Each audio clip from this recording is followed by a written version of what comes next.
Olá, meus amigos. Hoje nós estamos aqui, para conversar um pouco mais diante de tudo que nós estamos vivenciando sobre esse nosso momento, né, de pandemia, de coronavírus, pela ótica, pela visão do Espiritismo, né? E para começar, vamos citar aqui um trecho da Bíblia. Em Isaías 26, 20 a 21, está escrito: Vem, povo meu, entra às tuas casas e fecha as tuas portas sobre ti. Esconde-te só por um momento, até que passe a praga. Pois eis que o Senhor está saindo do seu lugar para castigar os moradores da terra por causa da sua iniquidade. E a terra descobrirá o sangue e não encobrirá mais os seus mortos. Isso é uma passagem, que ela aponta, várias coisas que estão acontecendo no momento, sobretudo a nossa quarentena. Bom, daí vamos começar as nossas reflexões. Nós temos fé. E o que é fé? A fé é o nosso grande sustentáculo, isso não há dúvida. A fé é um sentimento inato do indivíduo. A direção desse sentimento pode ser cego ou raciocinado. A fé cega pode gerar fanatismos. A fé raciocinada, ela apoia-se sobre os fatos e sobre a lógica.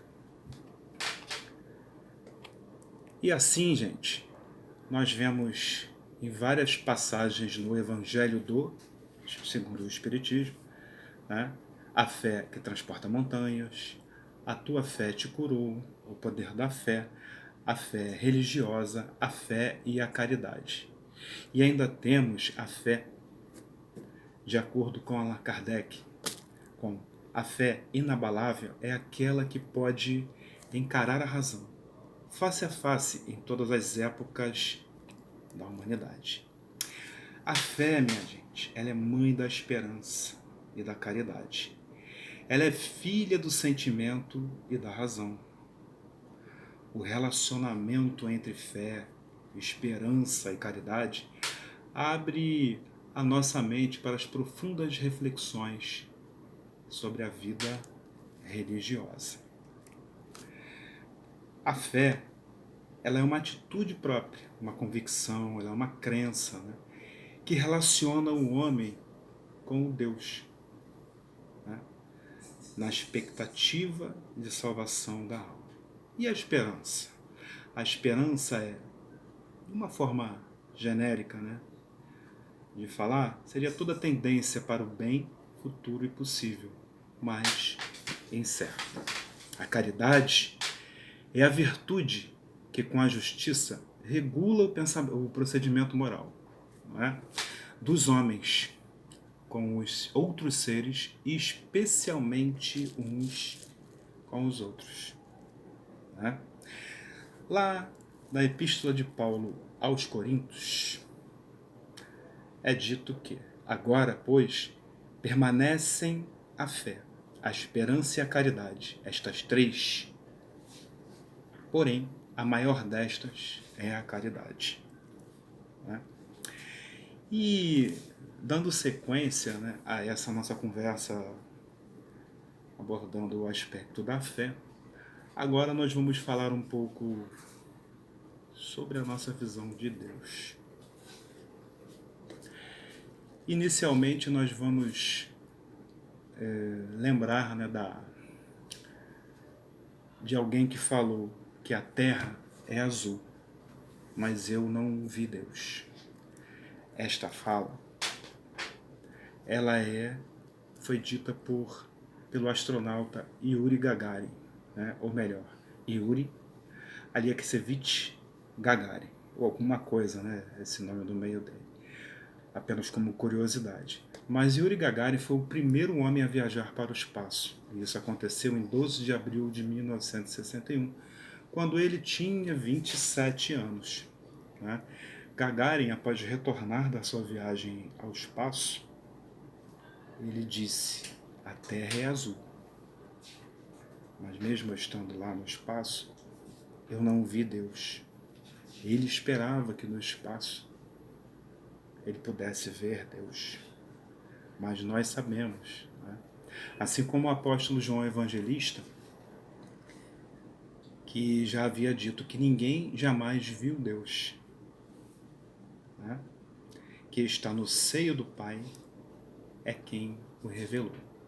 E o apóstolo corroborou: o único que possui imortalidade, que habita em luz inacessível, a quem homem algum jamais viu e nem é capaz de ver. E ainda temos, né, que o nosso grande poeta Carlos Drummond de Andrade, falando sobre, na verdade, escreveu um poema, né, cujo nome é O Homem, as Viagens. Ele, nesse poema, ele diz que ninguém pode ver Deus de fora, principalmente de fora do planeta, pois Deus, ele não está fora de nós, ele está dentro de nós. E assim, nós temos lá a primeira questão, a questão 01 do nosso Livro dos Espíritos, diz, quando Kardec pergunta aos espíritos o que é Deus. E os espíritos respondem: Deus é a inteligência suprema do universo e causa primária de todas as coisas. E dessa forma nós temos que a crença na existência, né, ou melhor, a certeza na existência de Deus é o primeiro princípio básico da nossa doutrina espírita. Como princípios básicos da nossa doutrina espírita, nós temos a existência de Deus, a imortalidade da alma, a reencarnação, o esquecimento do passado, a comunicabilidade dos espíritos, a fé raciocinada, a lei da evolução e a lei moral. O Livro dos Espíritos é o primeiro livro da doutrina espírita e ele é dividido em 4 partes.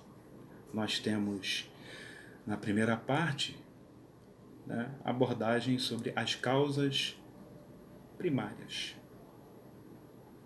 Né? Na segunda parte, nós temos várias questões, até que se seguem a questão da parte terceira, que é a que nos interessa, que é a questão do livro 3, que fala sobre as leis morais. Né? Nós vamos nos ater ao livro 3 do Livro dos Espíritos, que aborda sobre as leis morais, e por sua vez, essa parte terceira, o livro terceiro, ou terceira parte do Livro dos Espíritos,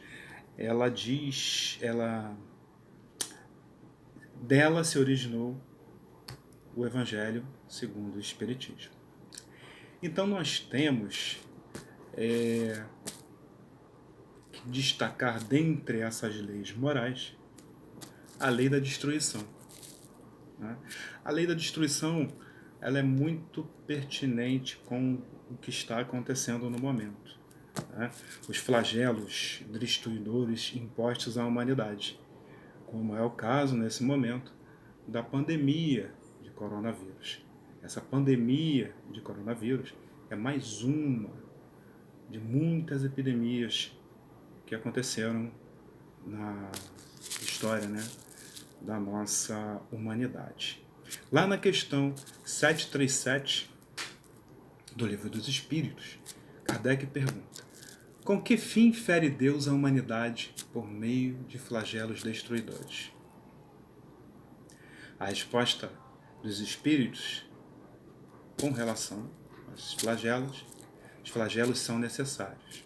Os flagelos ocorrem para que a humanidade progrida mais depressa.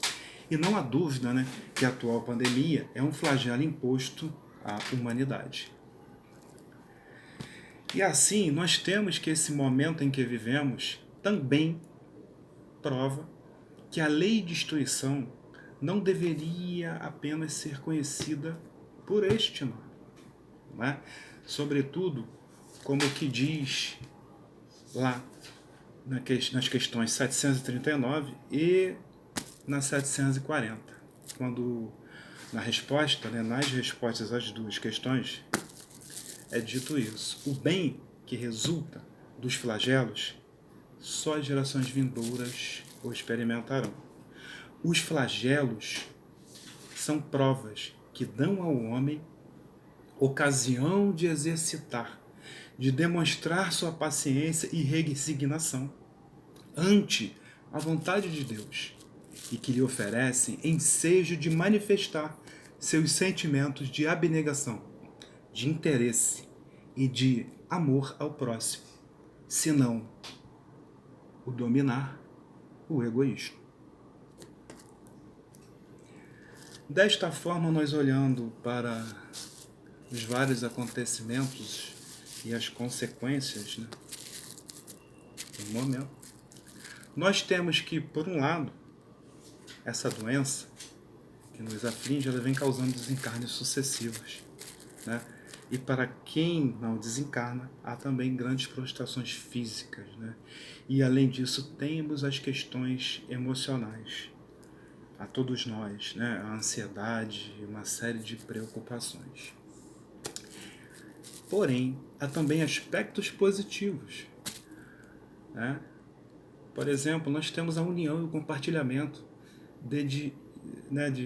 para que ocorram, né, descobertas realizadas. E essa união de cientistas, né, com essas mentes brilhantes que buscam a cura, né? Nós temos também as mobilizações e decisões dos governantes em todo o orbe terreno, né? Essa quarentena que nos vem sendo imposta acaba enaltecendo de alguma forma a aproximação, né, dos entes, né, de diversos grupos familiares e amigos. Se não é a aproximação de poder passar um tempo dentro do seio, né, da mesma casa, debaixo do mesmo teto, nós temos também a aproximação com o uso da tecnologia, como nós estamos fazendo agora, né? A necessidade, né, de compartilhar alimento, produtos de limpeza, as oportunidades de prática da caridade com o próximo, a proteção às pessoas idosas e outros desfavorecidos de um sistema imunológico mais eficiente, né? E temos também, né, que com isso, além da lei da destruição, temos a oportunidade de exercitar, né, a lei de sociedade, a lei do progresso e a lei de igualdade. Todas elas também são leis morais. Desta forma, o nosso grande amigo, né, irmão Emmanuel, ele nos diz que as nossas dificuldades decorrem de nossos caprichos, nosso predomínio de opiniões, da nossa imposição, do nosso imediatismo. Portanto, é o momento de nós repensarmos, refletirmos sobre tudo o que estamos fazendo até o momento e ver a nossa parcela diante dos acontecimentos. E assim, gente, para encerrar, né, a nossa conversa nesse momento, nós temos uma página do livro Semeadura, psicografada por Chico Xavier e ditada pelo nosso irmão André Luiz, do livro Agenda Cristã. Sua generosidade chamará a bondade alheia em seu socorro. Sua simplicidade solucionará problemas para muita gente. Sua complexidade provocará muita dissimulação no próximo. Sua indiferença fará manifesta frieza nos outros. Seu desejo sincero de paz garantirá tranquilidade no caminho. Seu propósito de guerrear dará frutos de inquietação. Sua fraqueza contundente receberá frases rudes. Sua distinção edificará maneiras corretas naqueles que o seguem. Sua espiritualidade superior incentivará sublimes construções espirituais. E por ora, eu me despeço de vocês, deixando aqui esses pontos para reflexão. Até mais.